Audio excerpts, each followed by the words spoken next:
고린도후서 7장 이제 7장 보시겠습니다.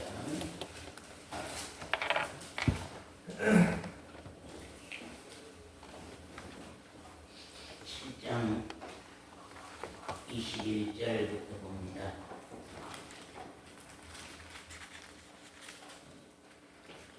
저희는 맹세 없이 제사장이 되었으되 오직 예수는 자기에게 말씀하신 자로 말미암아 맹세로 되신 것이라. 주께서 맹세하시고 뉘우치지 아니하시리니 네가 영원히 제사장이라 하셨도다. 이와 같이 예수는 더 좋은 언약의 보증이 되셨느니라. 저희 제사장 된 자의 수요가 많은 것은 죽음을 인하여 항상 잊지 못함이로되 예수는 영원히 계신 거로 그 제사장 직분도 갈리지 아니하나니 그러므로 자기를 힘입어 하나님께 나아가는 자들을 영원히 구원하실 수 있으니 이는 그가 항상 살아서 저희를 위하여 간구하심이니라. 거기까지 말씀드렸습니다. 자, 우리 여기 한번 그림 한번 이렇게 보고 말씀 듣도록 하십시다.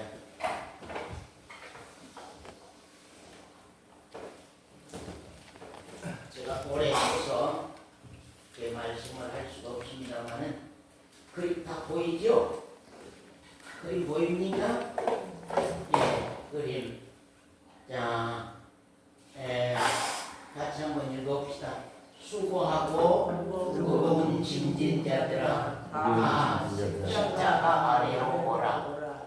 예, 수고하고 무거운 짐진 자들아 다 십자가 아래로 오라.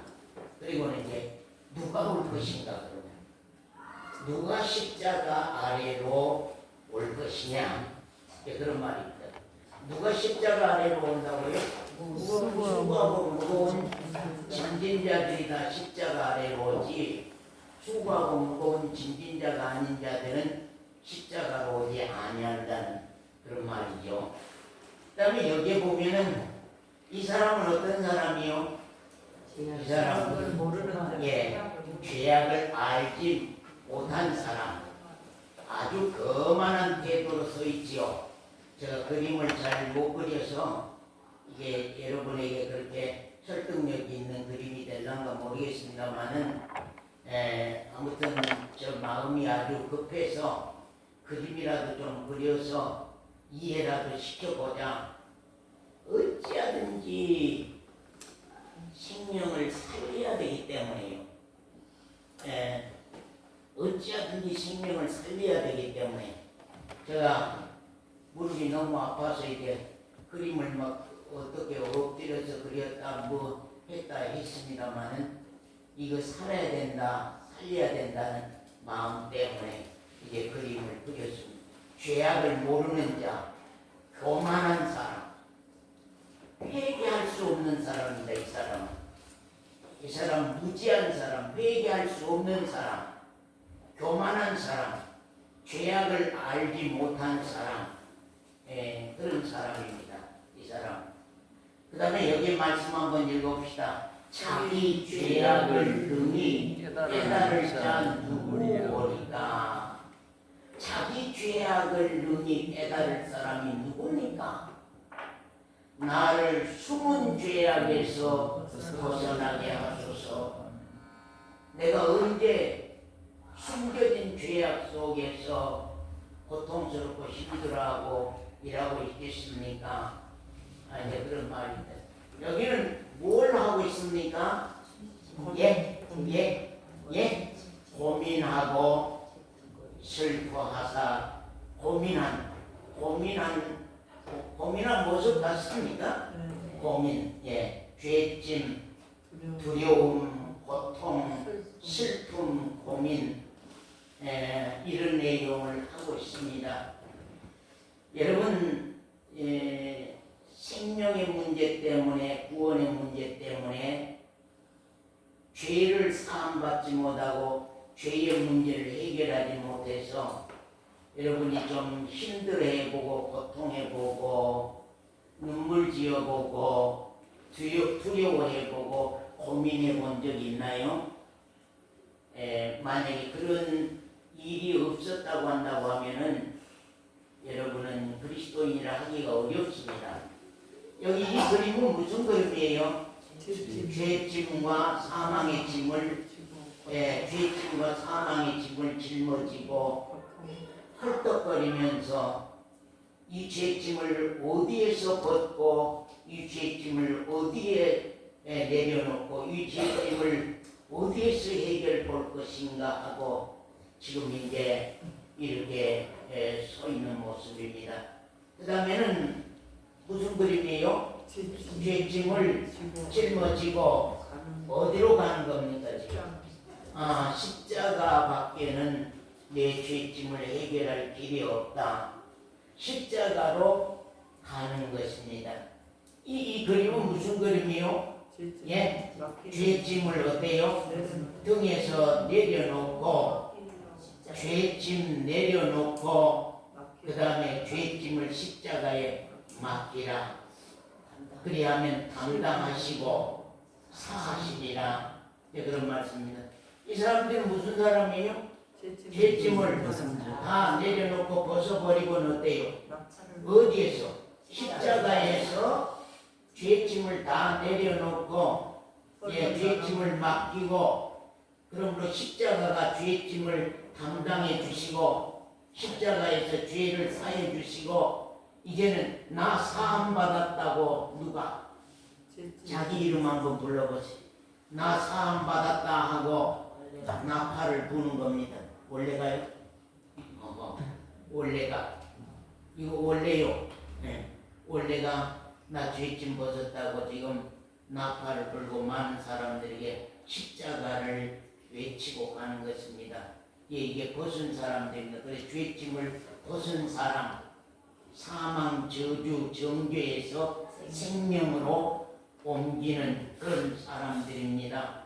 그래서 이 그림을 이렇게 간단하게 그렸지만 속에는 깊은 의미를 담고 있습니다. 그래서 여러분들이 어떻게 해서라도 좀 알았으면 좋겠다기에 그림으로라도 좀 그려서라도 좀 이해시키고 싶어서 이렇게 이제 그림을 그려봤습니다.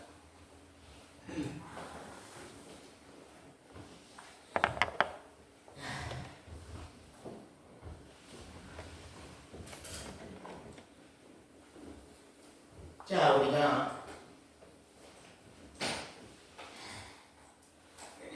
우리 지금 신앙생활하는 이유를 알고 하시죠? 내가 신앙생활하는 이유, 내가 이 예배당에 나온 이유, 이 예배당에 나온 목적을 여러분이 알고 지금 여기에 앉아 계시죠? 그냥 주일날이니까 정해놓은 날이니까 교회 오지 않으면 좀 서운하고 또 교회 오지 않으면 목사님 면목이 없고 또 사람들이 어떻게 생각할란가 그런 내용 때문에 여기 와서 앉아 계시는 겁니까? 아니면은 나의 영원한 생명 문제 때문에 정말 오늘도 내가 밥을 얻어먹지 못하고 굶는다고 하면은 내 영혼은 영원히 굶어 죽을 사람 된다. 오늘도 내가 내 영혼의 밥상 앞에 나가서 내 영혼의 밥을 오늘 또 받아 먹자 그러고 오신 분 계십니까? 예? 내 영혼의 밥상 내가 오늘 밥 받아 먹으러 왔다 그런 심정으로 오신 분 계십니까? 만약에 그런 생각 없이 그냥 와서 여기 앉아서 시간만 보내고 가는 사람들이 여기 계신다고 하면은 어때요? 너무 불쌍했어요. 너무 안타까워서 어떻게 해요?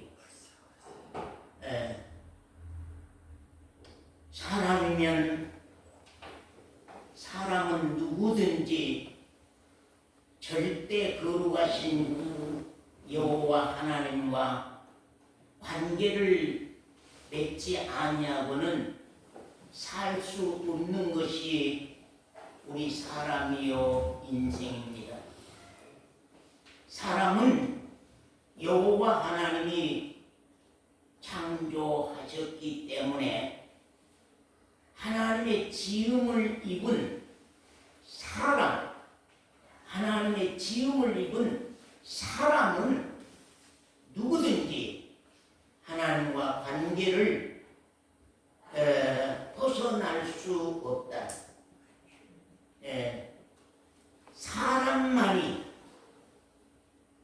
사람에게는 절대 하나님이 양심을 주셨습니다. 이 양심은 왜 주셨을까요? 우리 사람에게 양심을 왜 주셨을까요? 개에게는 양심이 없습니다. 닭이나 소나 짐승이나 원숭이나 이 모든 동물에게는 양심이라고 하는 게 없습니다. 그러나 사람에게만이 양심을 주셨는데 그 양심은 무엇 때문에 주셨을까요? 자, 여기 양심 없는 사람 손 들어보세요. 도연이 양심 있어 없어? 응? 양심 있어 없어? 자, 지우 양심 있어 없어? 자, 우리 형균아 하품하지 말고. 형균아 양심 있어 없어?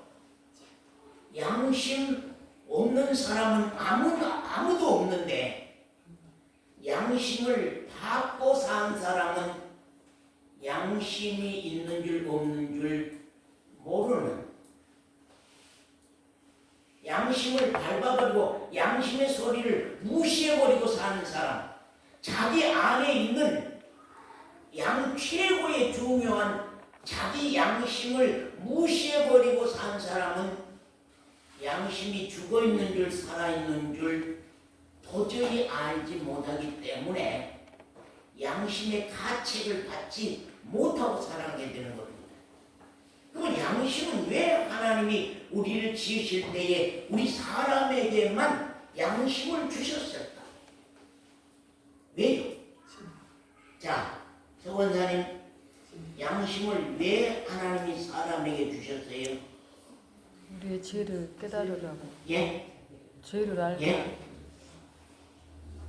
우리 행위에 자잘못, 이건 잘못이다, 이건 잘했구나, 이렇게 해서 참 잘했다, 이렇게 하면 안 된 것이구나 하고 자잘못에 대한 재판을 자기 안에서 양심이 형륜이 안에 형륜을 재판할 수 있는 재판장이, 양심이 우리 재원 집사님을 자기 자신을 재판할 수 있는 재판장이,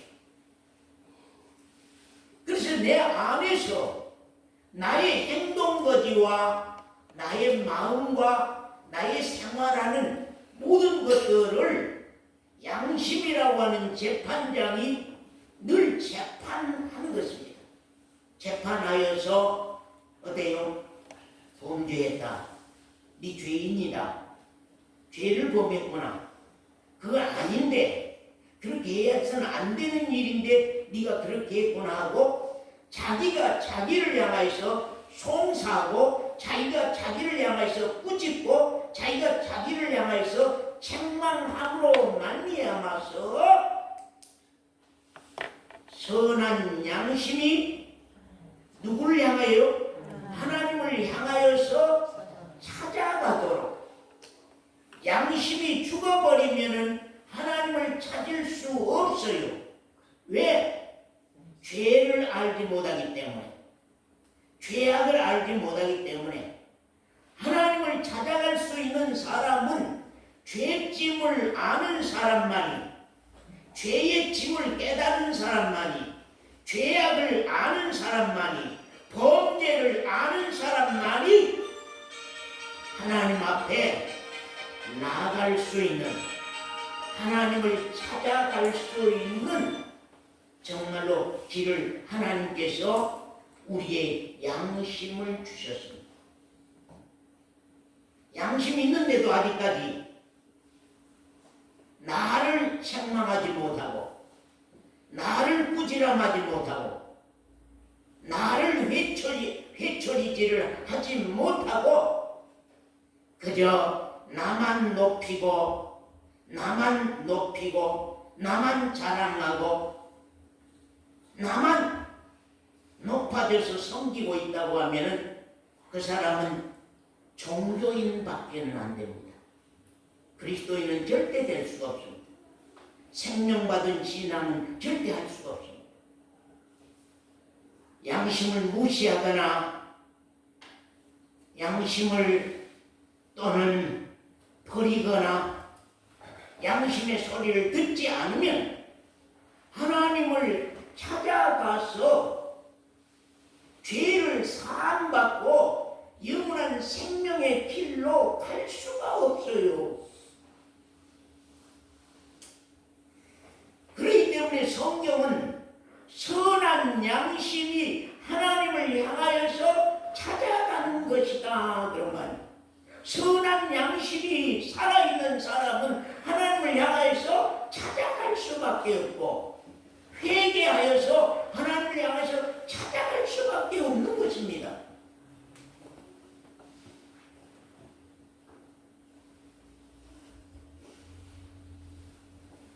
여러분은 양심의 소리를 듣고 사십니까? 아니면 양심의 소리를 무시합니까?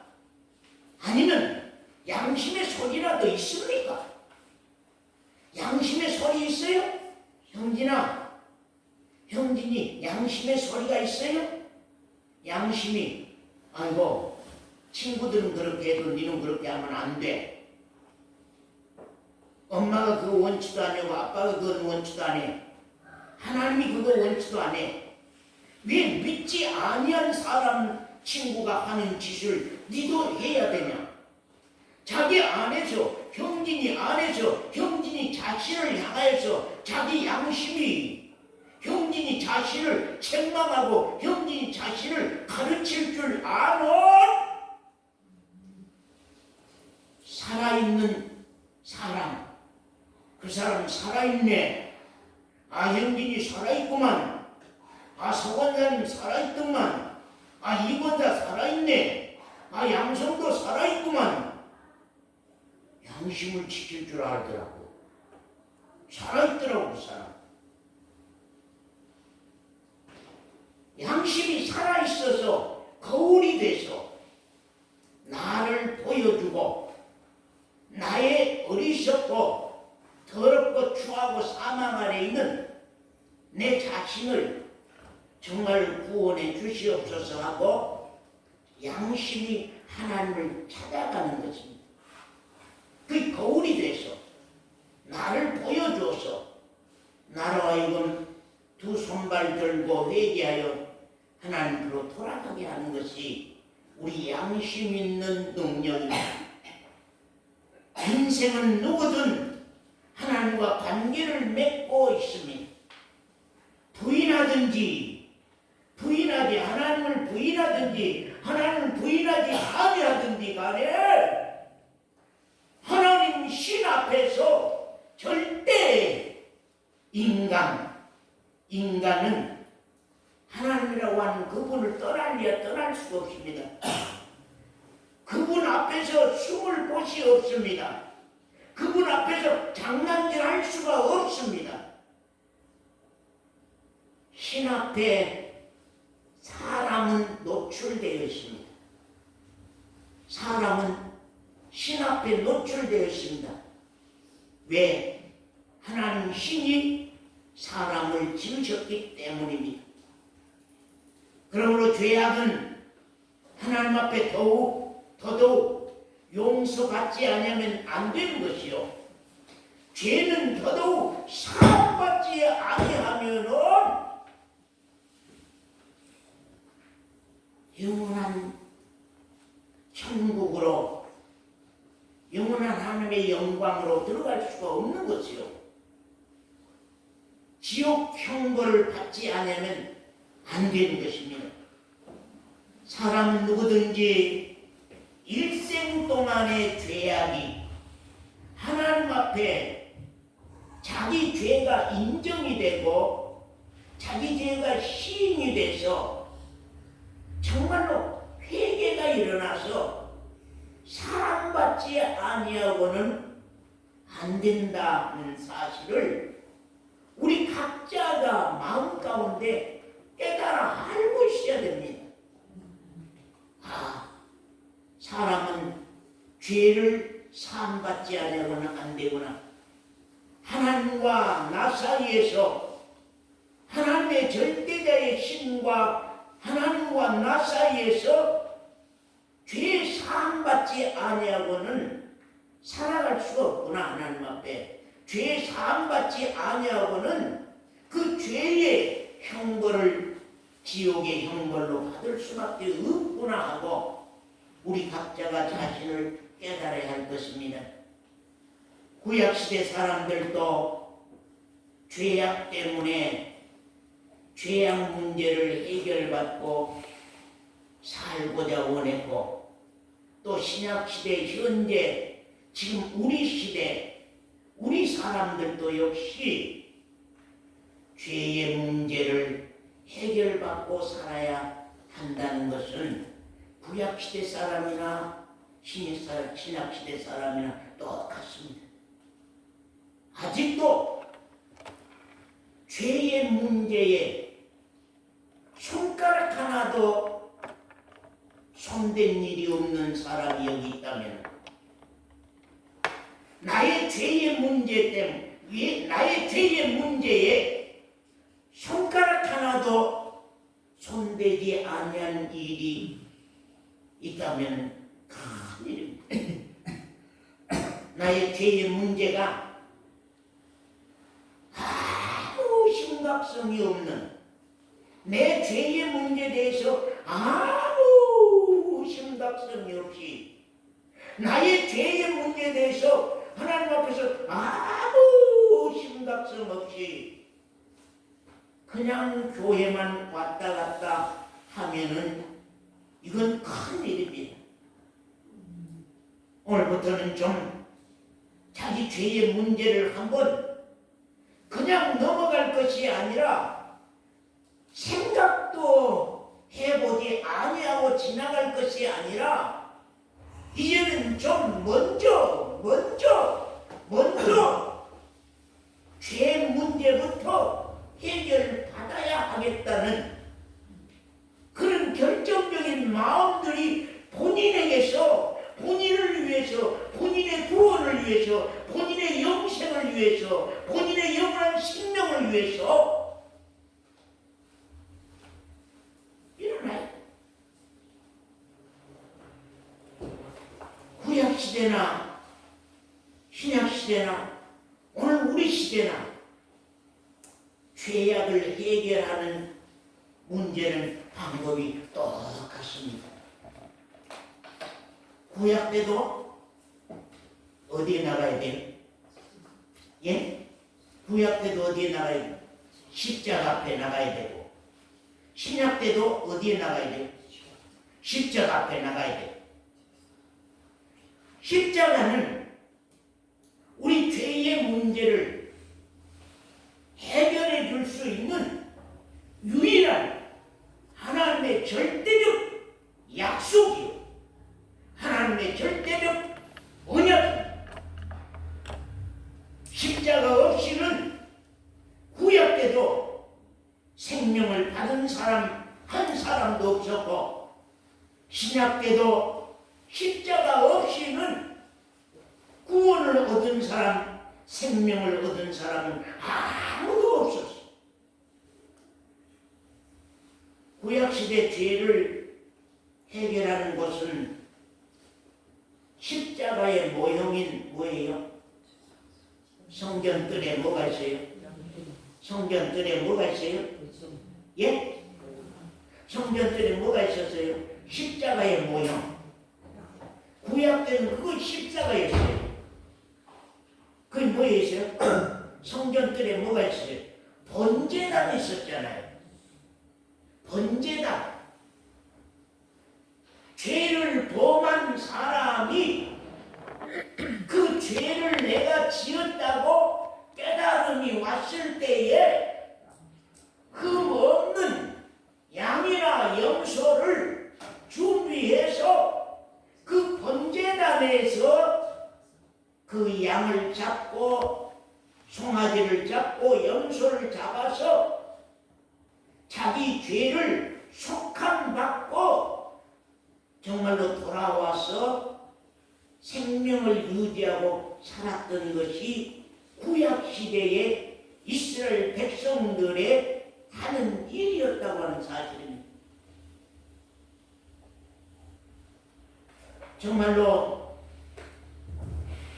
구약 때도 신약 때도 창세 이후로 세상 끝날까지도 사람은 죄를 해결받지 아니하고는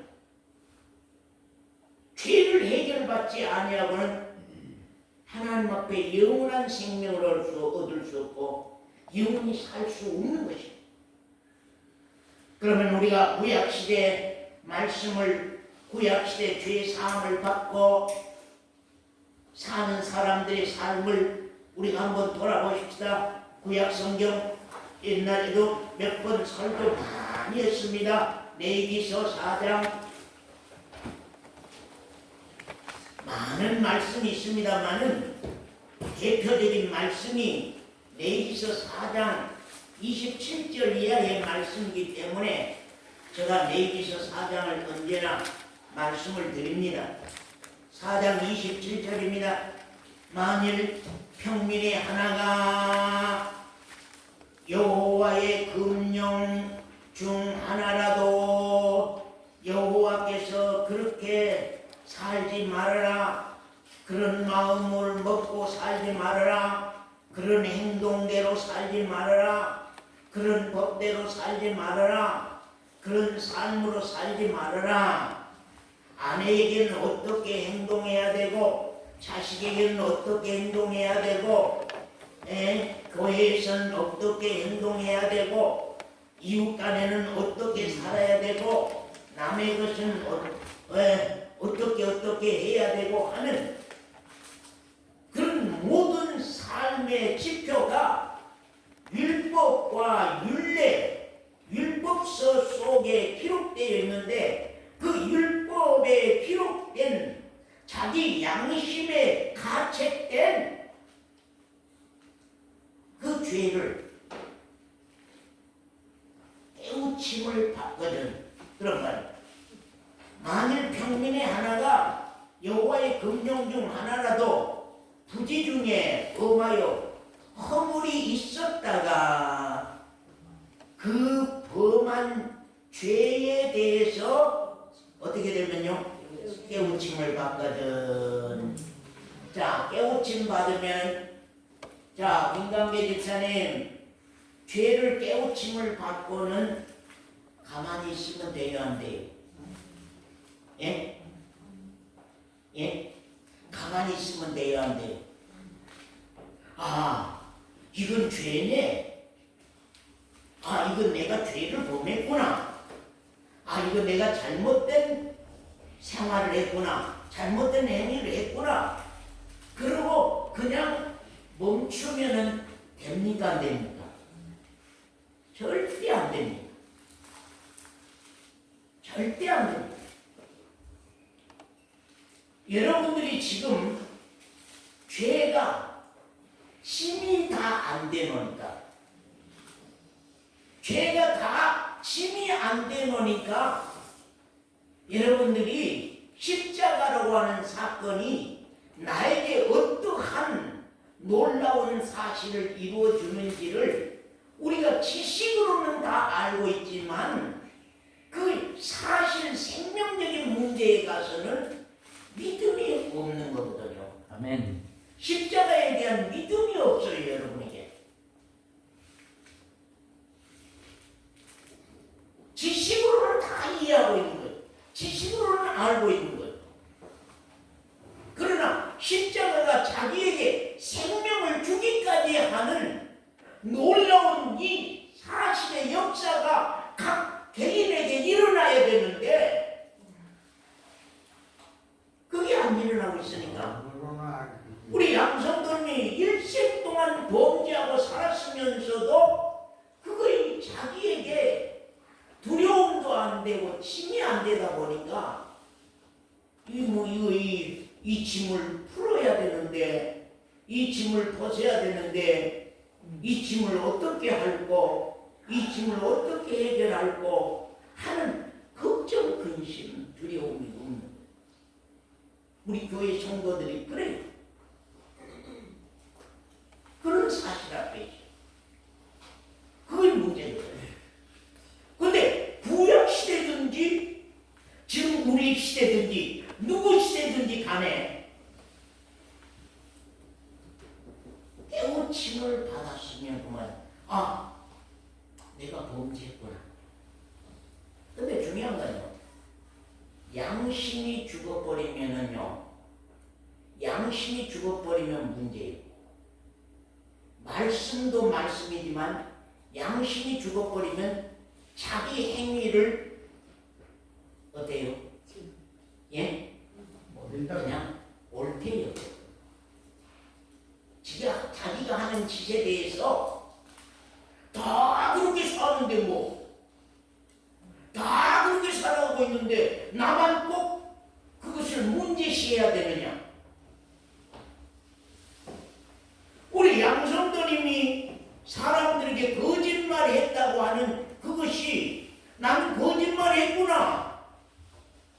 그걸로 끝나면 안 되는 거예요. 거짓말하는 문제가 그것이 문제가 일어나야 돼. 자기에게 이 죄가 나를 사망으로 이끌고 가겠구나. 이 죄가 나를 멸망으로 이끌고 가겠구나. 이 문제를 하나님과 나 사이에서 해결받지 아니하고는 안 될 죄구나 하고 양성도님이 자기 죄에 대한 것이 문제가 돼야 되거든. 근데 우리 성도들이요, 문제가 안 돼. 그게 제일 문제거든. 그러면 그 범한 죄에 깨우침을 받거든 그는 흠없는 암염소를 끌고 어때요? 죄가 깨우침을 받으면 가만히 있어요? 빨리 어때요? 자기 죄를 속해 줄 수 있는, 자기 죄를 해결해 줄 수 있는 방법을 찾아야 될 거 아니에요. 자기 죄를 해결해 줄 수 있는 방법이 하나님이 약속하신 그 없는 암염소를 끌고 번제단 앞으로 나오라고 하는 것, 십자가 앞으로 나오라고 하는 것.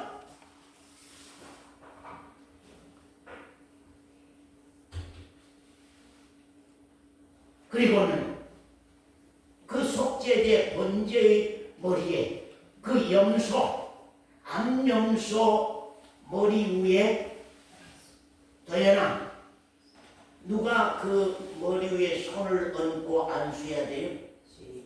도연아, 도연이 말해. 김 권사님 말하지 말고 도연이가 말해. 김 권사님은 내 손자가 대답 잘하게 하려고 옆에서 거두리지 마시오. 에? 도연이가 말해. 도연아, 죄가 도연이가 죄를 내가 범했구나. 내가 범죄했구나. 이건 잘못된 행위구나. 이건 못된 행위구나. 이건 하나님 앞에 형벌받을 일이구나 하고 도연이가 깨달음을 받았단 말이에요. 양심으로 통하여서. 양심으로 통하여서 깨달음을 받았단 말이에요. 제가 요사이 어느 박사가 그런 말이에요. 요사이 20대 약 한 30대 이하는 양심을 모른다. 그게 제일로 큽니다. 애기들에게 양심이 없어져 버린다. 자잘못을 모른다는 거. 그게 부모가 책임이 굉장히 크다는 거. 요한이는 요한이가 양심을 세워서 살도록 엄마가 깨우쳐줘야 돼. 아빠가 깨우쳐줘야 돼. 늘찬이가 자기 양심을 세워서 살도록. 늘찬아, 이거 이렇게 하는 것이 네 양심에서 네 마음에서 옳냐 그냐 생각해봐. 옳으냐 이거? 옳고 그르고를 생각할 수 있도록 하라는 거예요. 부모가 자기 아이가 양심으로 헤아려서 옳고 그름을 판단할 수 있도록 그걸 가장 먼저 교육하라.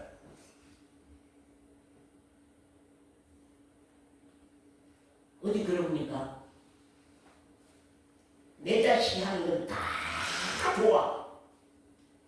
내 이쁜 손자 늘찬이를 어떻게 그 할머니가 나무래? 예뻐 죽겠는데. 그것이 다음에 가서 그 아이에게 재앙이 되는 줄 모르고. 할머니들이 많이 그러거든요. 그 아이에게 재앙이 되는 줄 몰라요. 옳고 그름의 판단을 가질 수 있도록 양심을 깨워주는 교육이 있어야 되는데 그거이 없다 보니까 옳고 그름을 생각할 겨를이 없어.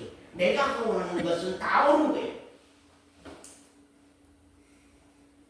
순천에서 살인난 사건 일어난 살인자의 말 속에서 무서운 그러한 것들을 발견했어요.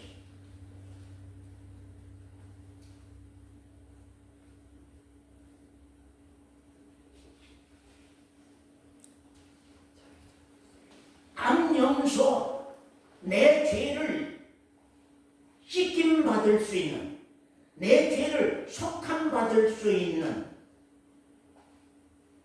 그 암염소를 끌고 와서 그 위에 어떻게 해요?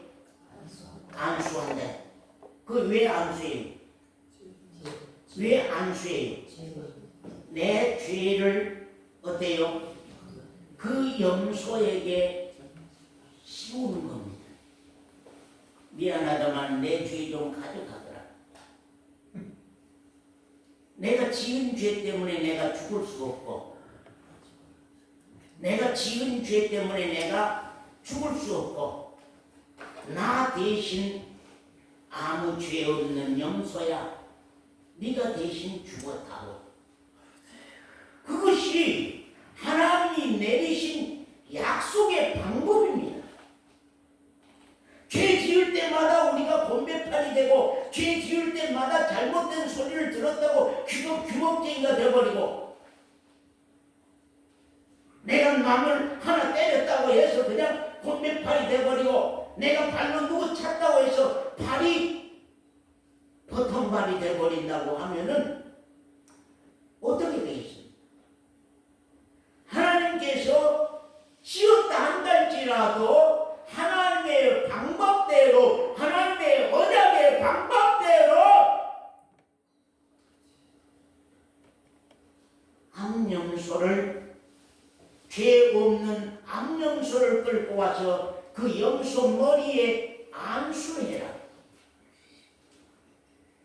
그러면 그 죄가, 내 죄가 암염소에게 씌워지고, 이제 그 사람이, 그 죄인이 암염소에게 칼을 대서 그 목을 베고 피를 흘려 단 사면에 쏟고 하나님 앞에 용서의 기도를 드리는 거예요.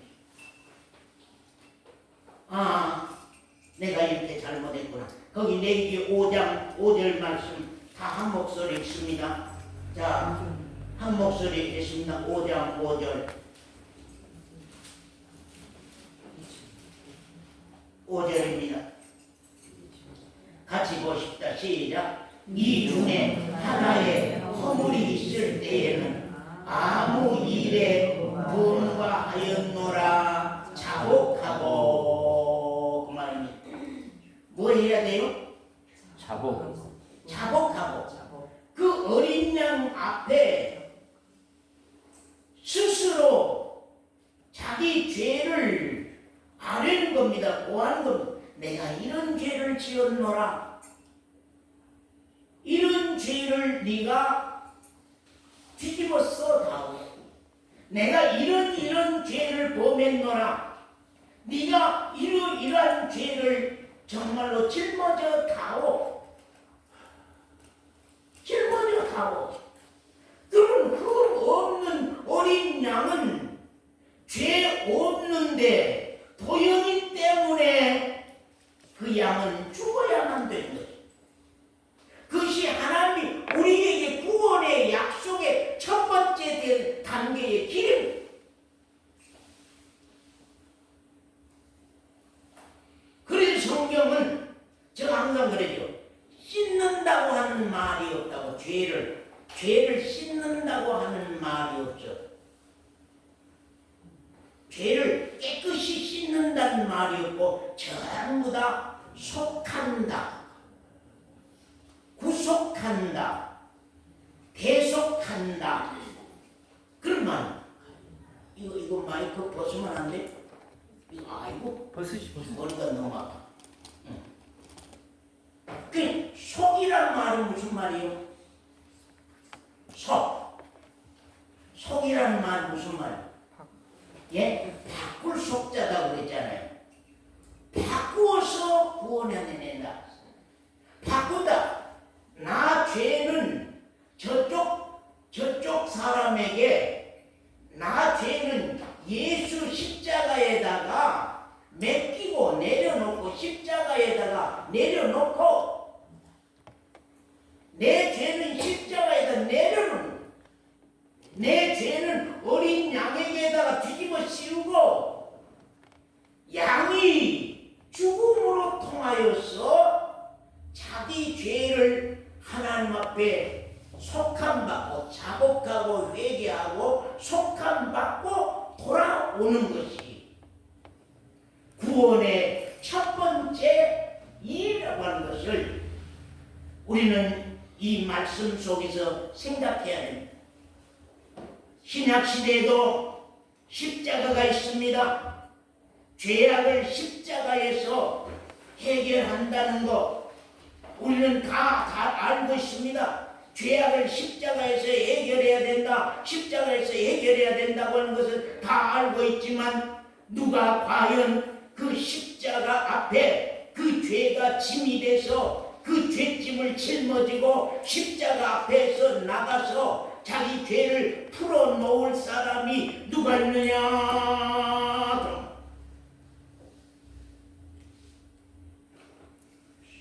십자가로 누군가 직접 자기 문제로 알고 나가는 사람, 십자가로 누군가가 죄의 문제가 자기 문제로, 자기 사망의 문제, 자기 영원한 형벌의 문제로, 지옥의 문제로 알고 그걸 안고 십자가 앞에 나간 사람이 누구냐?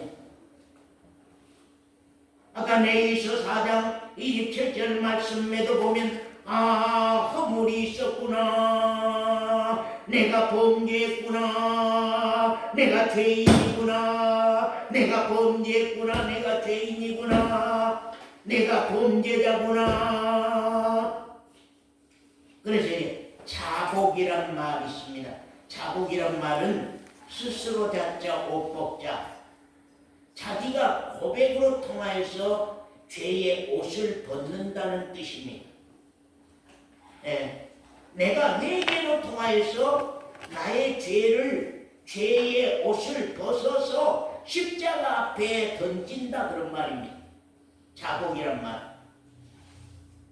그래서 참 이 한자로 된 성경이 얼마나 뜻이 있는지 몰라요.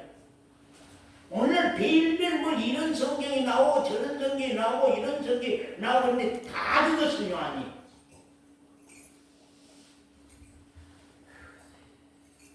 바꾼다, 속한다, 속죄한다, 대속한다. 바꿔. 나 죄 있는 십자가 밑에다가 십자가에다가 내려놓고 영원한 생명, 예수 그리스도의 생명을 내 생명으로 받아들이는. 그래서 맡기고 받아들이고 따라해보세요. 맡기고 받아들이고 맡기고 받아들이고 속죄함을 받아야 하겠구나. 희생양이 필요하구나. 그 필요를 느끼고 우리가 언젠가 이 필요를 느낀다. 따라해보세요. 필요를 느낀다. 필요를 깨달은다. 언젠가 구원에 대한 필요, 나 죄를 사함받는 데 대한 필요, 나 죄를 용서받아야 된다고 하는 필요. 세상 것도 그러지 않아요. 목이 마르면 물이 필요하구나. 에? 우리 경수 형제가 목이 마르면 물이 필요하구나. 언제 사로인 잠에 자고 있는데 깨워서 내가 물 달라고 해. 내가 밤중이라도 나가서 내가 목이 말라. 내가 물을 떠다가 마셔야지.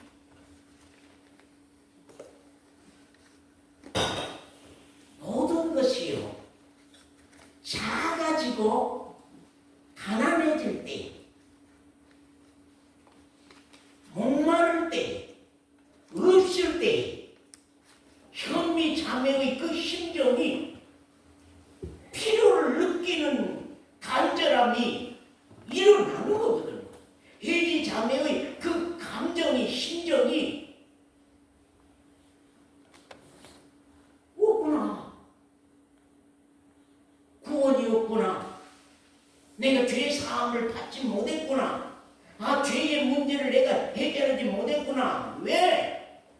지식으로만 그동안 알고 있었지. 내가 내 짐이, 혜지 자매가 자기 죄 짐이 돼서 그것을 무거운 짐을 짊어지고 헐떡거리면서 괴로워하고 고통스러워서 힘들어하다가 이 죄짐을 벗어야 되겠나이다. 이 죄짐을 벗어던져야 되겠나이다. 죄짐을 어디서 벗어야 되겠습니까? 죄짐을 어디서 해결해야 되겠습니까? 목사님이 그러는데 십자가라고 하더라. 성경 말씀이 그러는데 십자가라고 하더라. 주님이 말씀하는데 십자가라고 하더라. 십자가로 나가요.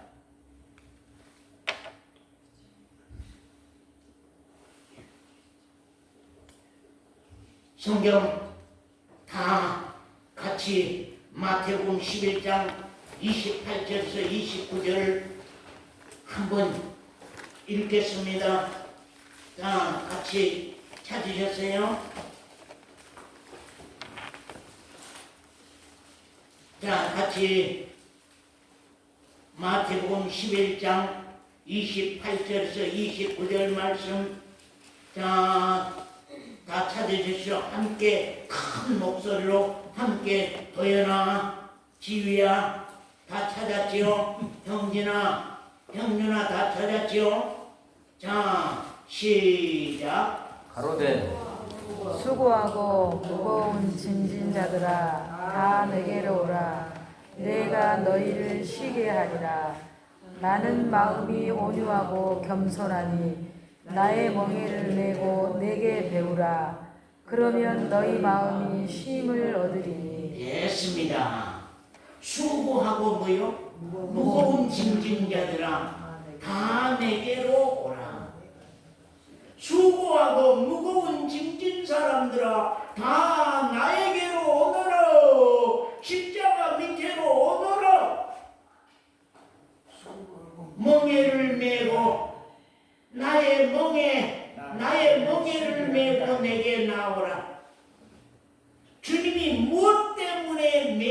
멍에입니까?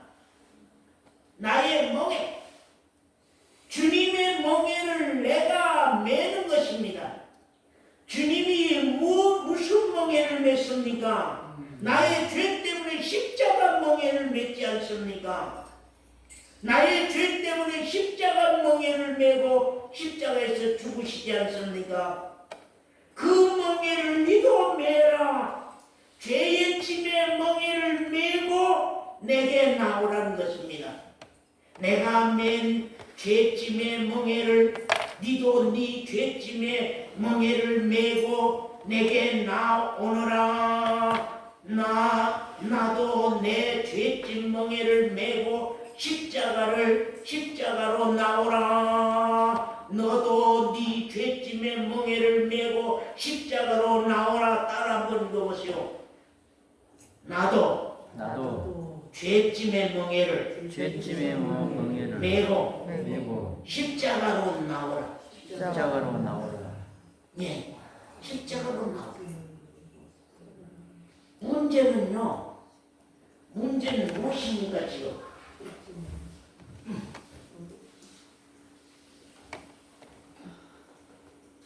우리에게 문제가 뭐예요 지금? 자, 한번 얘기 좀 해봅시다. 우리 오늘 좀 시간이 걸려요. 자, 김강계 집사님, 여기를 볼 때에 문제가 무엇입니까? 예? 죄짐이 문제가 되면은 김강계 집사님이 이게 두려움이 일어나고 고통이 일어나고 슬픔이 일어나고 고민이 일어날 거 아니에요. 그러면 고민이 있으면 가만히 있겠습니까? 기도하고 가든지 어떤 일이 일어나지. 죄에 대한 고민이 일어나면 그냥 계시겠냐고 말이요. 김강계 집사님, 아버지요, 이제 내가 죄짐이 보입니다. 이제 내가 하나님 앞에 무서운 죄를 범한 무서운 죄들이 내 앞에 보입니다. 이 짐을 내가 벗고 싶습니다. 이 짐을 내가 사함받고 싶습니다. 그래서 여기에 보면 자기 죄악을 능히 깨달을 자 누구이오리까? 그 말. 자기 죄악을 능히 깨달을 자 누구오리까? 나를 숨은 죄악에서 벗어나게 하소서. 나를 숨은 죄악에서 벗어나게 하소서. 남이 아무도 모르는 죄가, 남이 아무도 모르는 죄악이 내 안에 숨겨져 있어서 내 양심을 힘들게, 내 마음을 힘들게 하고 나를 괴롭게 하고 나를 슬프게 하고 나를 두렵게 하고 있습니다.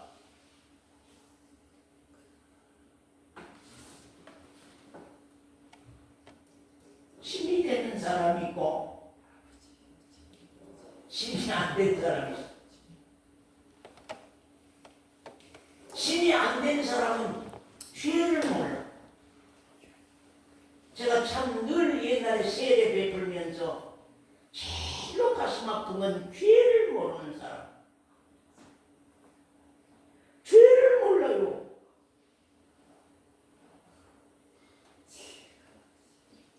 죄를 모르면 어때요? 교만한 사람 아니 무지한 사람. 대부분 교만이라고 하는 건 무지할 때에 교만하거든.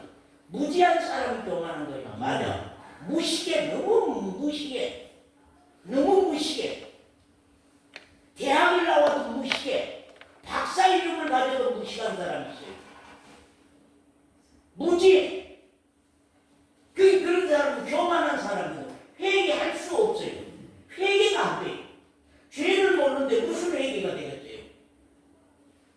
죄가 있어봐야만 내가 작아지고 하나님 없어.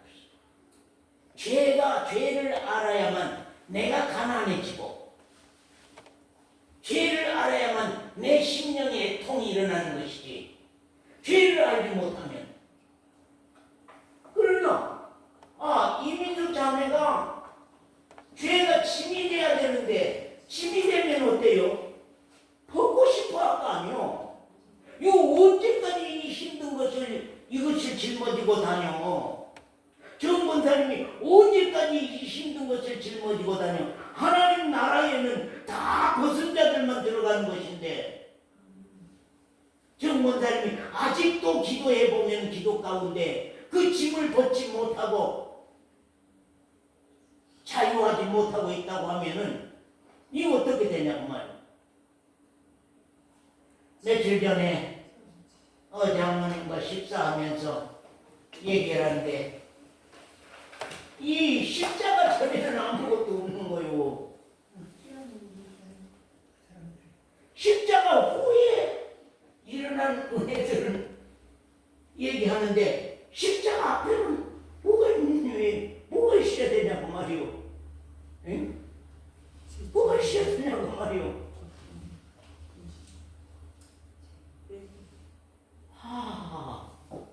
이렇구나.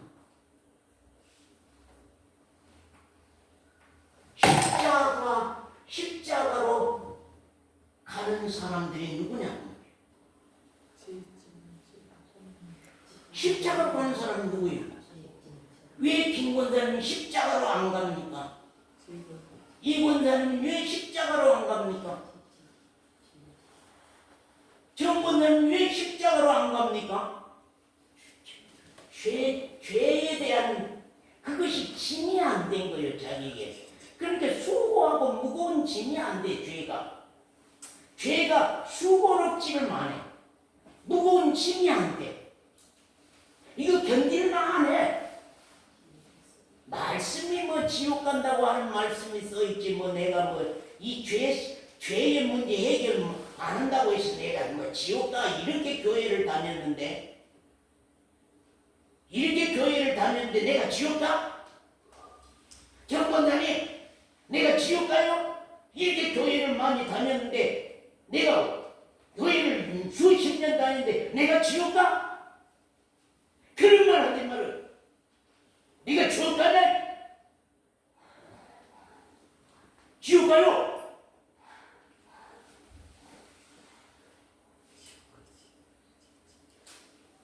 죄가 등에 짐이 돼야 되는데 어때요? 응? 배에 가득 차 있어. 죄가 속에 숨은 죄로 가득 차. 배만 뚱뚱하니 배 안에 죄악이 가득 차 있지. 등으로 이 짐이 올라와야 되는데 그래야만 가는 것인데 이게 등에는 올라오지 아니고 배만 뚱뚱하니. 내가 그림을 그리려다가 그 생각이 났어요. 그래서 빨리 건쳤어요. 이거 그림을 건쳤어요. 이게 배통아리를 똥똥하게 그려놔야 되고 배 속에다가 비밀의 죄악만 가득 채워놓고 밖으로 노출하지 않냐고, 통해하지 않냐고, 통곡하지 않냐고.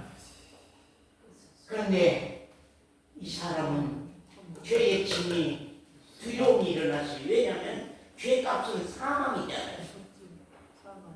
사망 지옥. 여러분요, 우리 젊은 사람들요, 죽음을 두려워할 것이 아니라요, 지옥을 두려워하세요. 가만히 보면 죽음을 두려워해. 우리 젊은 사람들 죽음을 두려워할 것이 아니라 지옥을 두려워하세요. 왜냐하면 죽음이라고 하는 것은 하나님 앞으로 가는 과정이잖아요. 오늘 아침에 새벽에 기도하는데 하나님의 나라는, 나를 맞이할 하나님의 나라는 어떨까? 예. 어떤 준비라고 나를 맞이할까?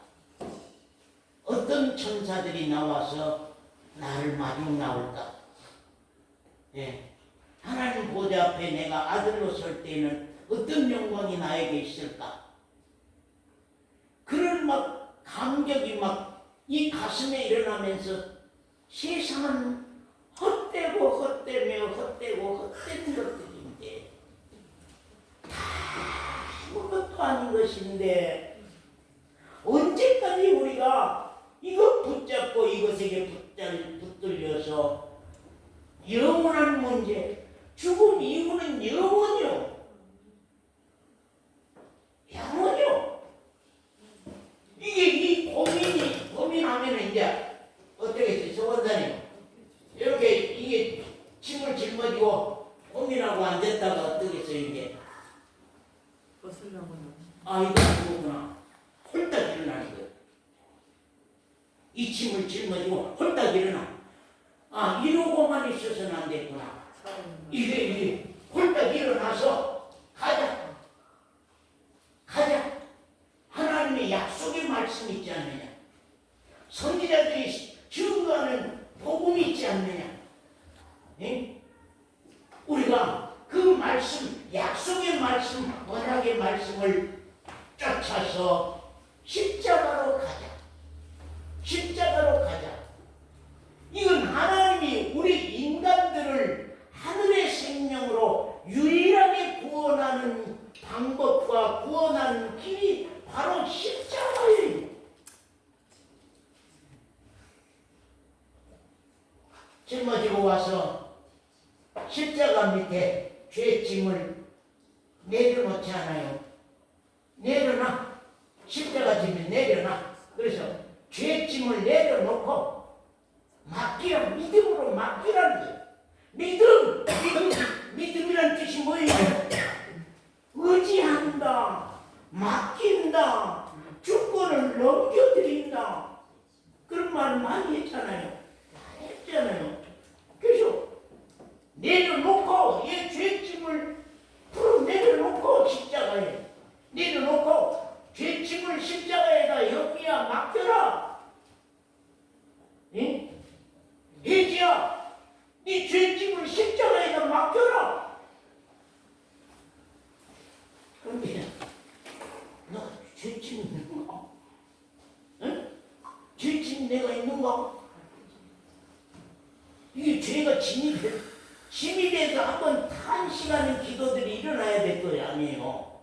이게 이 문제를 해결하려고 한 시간은 일이 일어나야 되는데 그런 일이 없었다면 이건 안 되는 거거든요. 그게 문제가 돼야 돼요. 문제가 돼. 그래 다 내려놓고 이제는 벗었다고 나팔 불고 죄짐을 벗은 사람, 사망에서 생명으로 옮겨서 벗은 사람으로 자유한 자로 나가야 돼. 요 등에 죄짐이 있는 사람 있습니까? 3명 다 아무도 없어. 여기는 다 짐을 지고 왔는데 여기는 다 짐을 벗고 가요. 그러면 자 조금만 참으세요. 오늘 귀한 말씀이 있어서 그래요. 너무 중요한 말씀들이 많아요.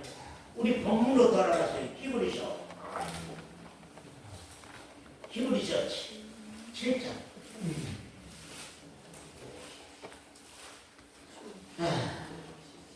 히브리서 7장. 자, 22절부터입니다. 이와 같이 예수는 더 좋은 언약의 무엇이 되사?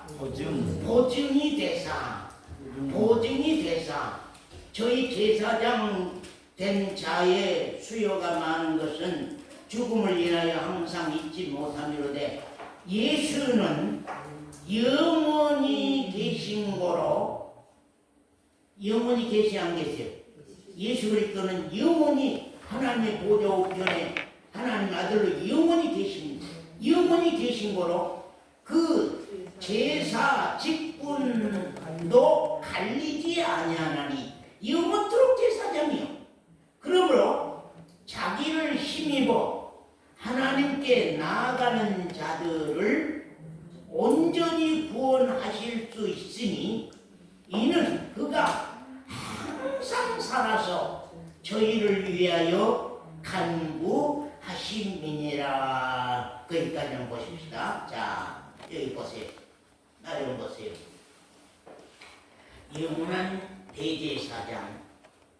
우리가 십자가에서 속죄를 받고 십자가에서 구원을 받고 그 후부터 영원토록 나의 모든 죄를 위해서 속해 주실 대제사장이 내 앞에 있다고 하는 거, 그게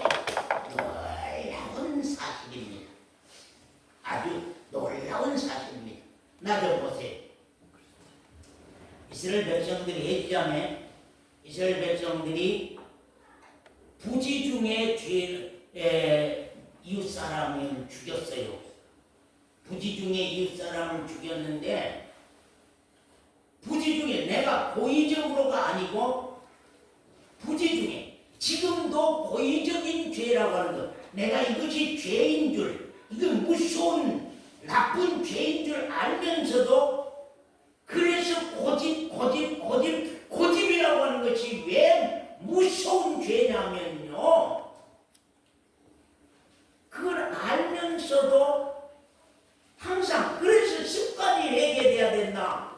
에? 습관이 회개야. 네 습관이 회개가 돼야 된다. 회개야 네 습관이 회개돼야 된다 하는 것은 우리가 습관이 되면 그걸 절대 잘못된 줄 알면서도 고집을 이겨서 그걸 그대로 행하고 가는 것.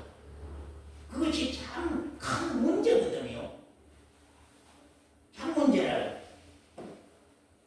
그런데 우리가 알아야 될 것은 언젠가 우리 해지하면 십자가에다 내 죄짐을 다 풀어버리고 내 죄를 다 내려놓고 맡기고 이제 주님으로 말미암아서 내가 용서를 받고 사함을 받고 깨끗함을 받고 나왔어요. 나왔는데 나와서 이제 살아보려고 해지자매가 이렇게 쭉 살려고 하는데 또 나도 모르지 죄들이 나와. 또 죄를 범하지 않으면 안 되는 사건들이 생활 속에 삶 속에 많이 일어나요. 많이 일어나. 그래서 자백이라는 단어가 있고 자복이라는 단어가 있어요. 예. 그래서 십자가 전에 자백이 있고 십자가 후에 자복이 있고 십자가 전에 자복, 십자가 후에 자백 이런 내용이 있는데 잘 들어보세요. 십자가까지 오는 신앙이냐 십자가 이후의 신앙이냐 이게 참 중요한데 십자가 이후에는 그럼 십자가에서 예수님이 못 박아 죽으셔서 내 죄를 담당하고 돌아가셔버렸단 말이에요. 돌아가셨으면은 끝났습니까? 돌아가시고 어때요? 보좌 우편에 서셨어요. 자, 성경 한번 봅시다. 히브리서 10장 12절 한 목소리 읽습니다. 시작. 오직 그리스도는 죄를 위하여 한 영원한 제사를 드리시고 하나님 우편에 앉으사 그랬습니다. 예, 하나님 우편에 앉으사 영원한 제사를 십자가에서 해지 자매를 위해서 영원한 십자가에서 영원한 죄를 다 드려주시고 어디로 하나님 보좌 우편에 올라가셨어요. 아이고 이제는 십자가가 없네. 예수님이 또 십자가에 못 박아 죽었어야 되는데 십자가가 없네. 이제 이 십자가 이후로 죄는 어떻게 할까? 큰일 났네. 십자가 이후의 죄는 어떻게 해야 될까? 그럼 십자가 이후의 죄도 담당하십니까? 안 담당하십니까? 김관사님? 예? 그분이 누구예요? 영원한 대제사장. 하나님 보좌 우편에서도 성전에 계시지 아니한데도 영원한 하늘 성전에서 김권사님을 위해서 계속 제사를 드리는 기도를 계속 드려주세요. 영원한 대제사장. 그리고 김권사님에 대해서 누구도 뭐 말하지 못하도록 김권사님이 죽으실 때에 자 김권사님 죽음이 다가와요. 자 내가 확실한 마음을 가지고서 이제 죽음을 맞이하고 있지만 어때요? 한편 가운데 내가 어떻게 될까? 그런 걱정도 있을 수 있겠지요. 그런데 하늘 문이 열리는 거예요. 그때는 이제 영이 밝아지니까 죽으려고 하면 영이 밝아지잖아요. 하늘 문이 열리면서 내가 들어갈 수 있는 앞에 누가 딱 서 있어? 대제사장 예수 그리스도가 뭘로? 보증으로 김 권사님이 오면 누구도 어떤 말도 할 수 없도록 보증을 서줘. 김강계 집사님이 세상을 떠날 때에 예수 그리스도께서 하나님의 나라에 누구도 타치하지 못하도록 보증을 서줘서 하나님이 김강계 집사님에게 어떤 것도 물을 수 없도록 예수님이 아버지요, 아들인 내가 김강대 집사를 위해서 내가 그 죄를 담당하고 십자가에 못 박아 죽었사오고 지금도 영원한 대제사장으로 하나님의 보좌 우편에서 내가 보증이 되겠습니다. 김강대 집사님의 보증이 내가 되겠습니다. 김강대 그리스도인 보증 내가 서겠습니다. 김원래 권사님 보증이 있어요? 하나님의 나라에 들어가려고 하면 보증이 있어요? 있어? 확실해요? 지식으로 괜히 대답만 한 거 아니에요? 확실히 보증? 예수 그리스도는 과연 보증이시다. 하나님 보좌 우편에 영원토록 대제사장 되시니 그 다음에 나는 이제는 이 땅에서 무엇 하면 됩니까? 예?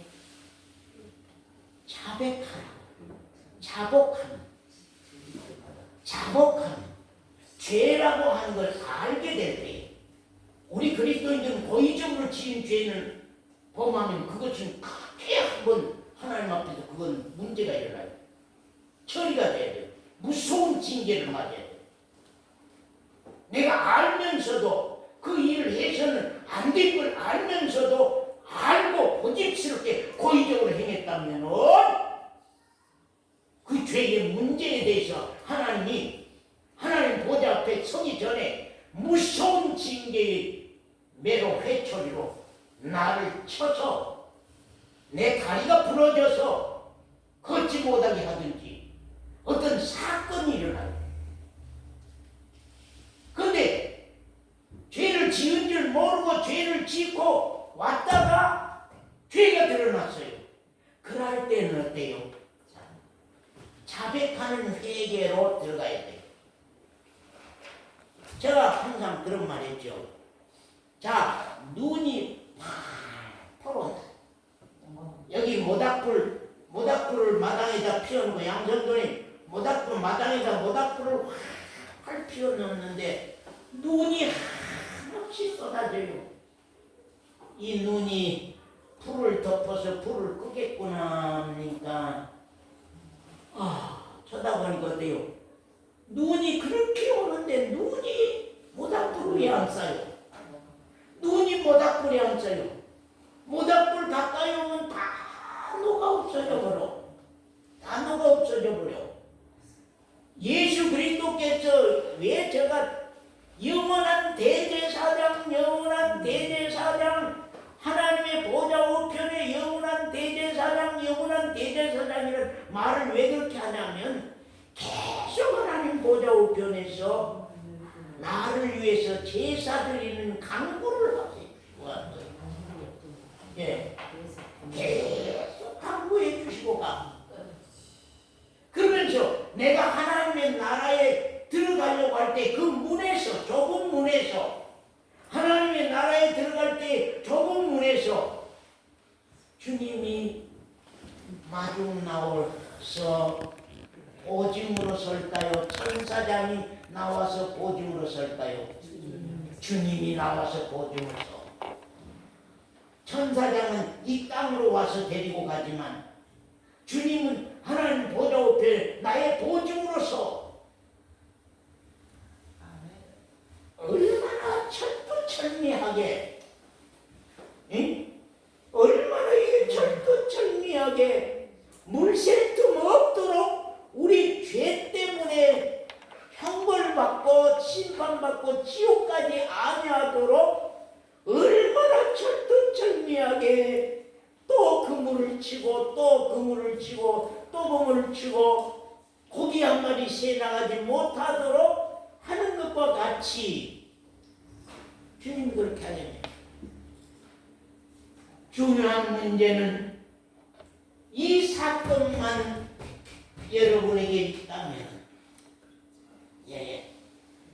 여러분에게서 이 사건만 있다고는 십자가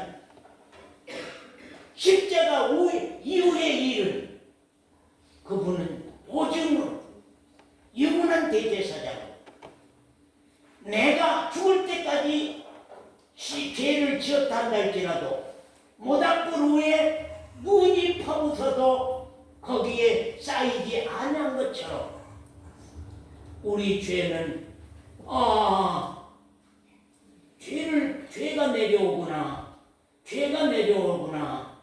죄가 내려오구나 하나님 앞에는 쌓인 것이 없네. 정죄가 없다.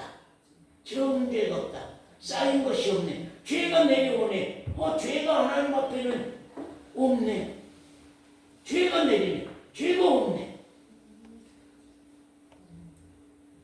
이런 놀라운 축복의 사실을